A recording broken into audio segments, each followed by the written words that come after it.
All right, today I'm going to be going through a carburetor on a Honda TRX400ex. This is the sport model. Obviously, we have this carburetor already pulled off the four-wheeler. Check my other videos and I'll show you how to remove the carb off the four-wheeler. But to remove the carburetor off of the four-wheeler, you'll have to have this cover off. The throttle cable comes down from your thumb throttle there, runs down through that hole there and onto this butterfly here. It's gonna run along the back side behind this and hook into that tab there. When you pull the throttle or push the thumb throttle, what that's doing is opening up that butterfly there, allowing more air to suck through. And then you've got this pivot point here that actually raises the slide. So you'll see when you push the thumb throttle there, it raises that slide right in the middle there, allowing more air to run through there, sucking more fuel up. A lot of machines will have a diaphragm up here. This is kind of a different style.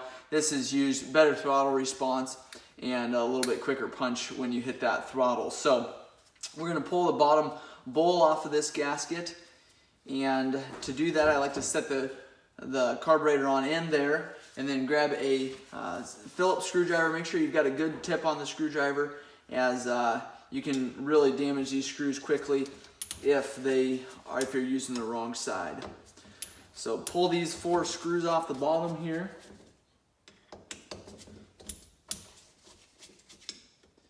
And here is your idle adjust there. And then before I pull this this bowl off of here, you've got a drain plug here. This plug, well, I guess here's a drain plug here.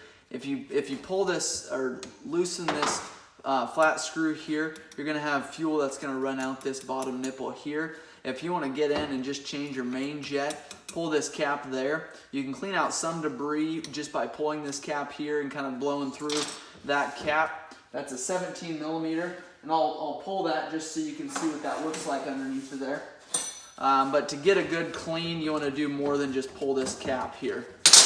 This cap works great if you want to change out your main jet there, or kind of clean out any debris in the bottom side. But really, to get a good clean, you want to pull this bowl off here. So to drain your fuel for the year though, you can pull that cap that I just removed, or you can loosen up that flathead screw that's kind of on the side of this and drain your fuel that way. So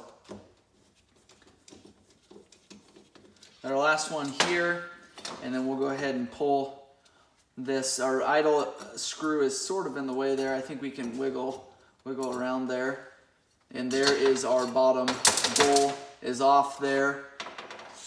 And we've got our main jet here and a pilot jet underneath here. I'll let you take a look at this plastic piece here. A lot of questions on which direction that goes or if that's needed. I would make sure that you put it back in the same order that it came apart, and that is how it looks there. And those 2 tabs there allows this drain port here to fit right up beside there. So go ahead and remove that. Now we've got our main jet right in the center here, like I said, and we've got a main jet holder. And you can do that a couple different ways. If you got I believe this is a 6 or a 7, you can pull your main jet holder. It's a 7 millimeter. And that'll pull everything off, which isn't a bad idea to do. You can blow through it with compressed air or Carb&Choke cleaner. Blow through the ports there. Just clean it out really good. You want to make sure when you hold it up to light that you're able to see all the way through it. Make sure there's no debris stuck in there. And then we've got our pilot jet here, which is a smaller port than any of the other jets. You want to make sure that you've got a good sized screwdriver to get on there. Make sure you're secure when you're loosening it. That way it doesn't round the top of that pilot jet off. So go ahead and pull that there, and then you probably have to dump it out there. And then you've got your pilot jet. You want to make sure again that you can see through it. Take compressed air and blow through it. Carb&Choke cleaner, blow through it as well. Just make sure that port is good and clean. If your four-wheeler is hard starting, more than likely you've got an issue with your pilot jet. So that's a common problem because that port is so small. Push this pin out here. Now this is what they call the float here, and this will work with your needle that's underneath here to shut your fuel on and off. from going into your carburetor. So there's your needle there. You want to make sure it's not grooved. Make sure that rubber tip is in good condition.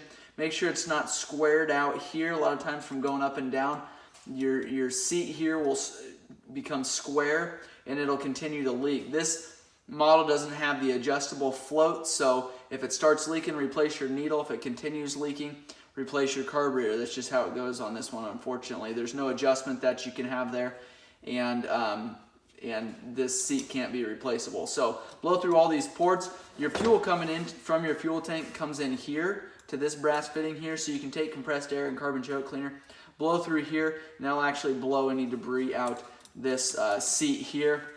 Make sure that's clean, because going back together with it, if you've got any kind of debris in there at all, it will hold that float open and that needle and seat open, and fuel will continuously drain in there.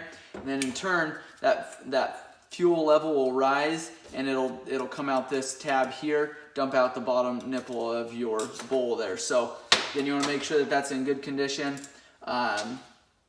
so that you don't have any issues with fuel leaking. So tighten that back up. This main jet holder here is a 7mm, and then I think the main jet is a 6. So again, make sure you're on there secure. These are brass jets, and they strip out and round off very easily. So you want to make sure that you get them in there like they're supposed to be. And if you can't remember which direction this goes, you can kind of hold this up to your bowl there. Whatever side this tab is on, it needs to be lined up with that. So double check everything, that we got everything secure there. Slide this in. Be really careful sliding it in. Make sure that this O-ring is in good condition when you're going back together. If you purchase a jet kit or a carb kit, make sure, just go ahead and replace that O-ring. They have a tendency of drying up and cracking and then leaking. So put our 4 screws back in there. And then we can't forget our cap that's on the bottom there. Again, this is the idle screw clockwise. If you're looking at it going clockwise, we'll turn your idle up. If you turn it counterclockwise, you'll turn your idle down. You want to make sure your four-wheeler is warmed up. Make sure your choke is off. Make sure you're in the riding temperature that you typically would be, and then adjust your idle in small increments. If you do large ones, your idle will be way out of whack by the time you get to riding. So tighten that cap back up. Now we're going to flip it over. We've got our choke here. It's got a couple different spots where it'll kind of just set. You can see there the 2 tabs there is where it'll lock into place. Up obviously is completely choked. That has this closed, and it's actually sucking fuel out from that pilot jet, and so it's got less air flowing through there. So to shut your choke off, then push it all the way down. That butterfly is completely opened up. You can go wide open throttle if you need. So going into the top here, I'll move this hose out of the way there, and pull this open. Not a lot to see in this area. It's actually not even no air or fuel or anything goes into this area up here. I like to make sure that it's clean and in good condition, but again, not a lot of debris or anything gets stuck in here because of no really way to get in here. So that's what it looks like underneath there. So again, the twisting the throttle or pushing the throttle, you can see that it raises up that slide there. You just want to make sure that that's smooth and in good condition.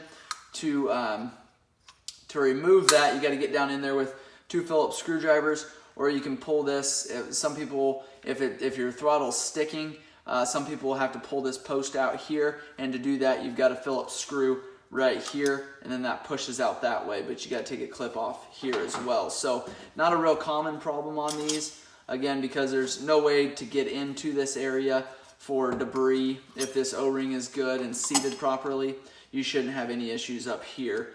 And as long as that slide is moving properly up and down, you don't need to mess with this at all. So go ahead and put these back on.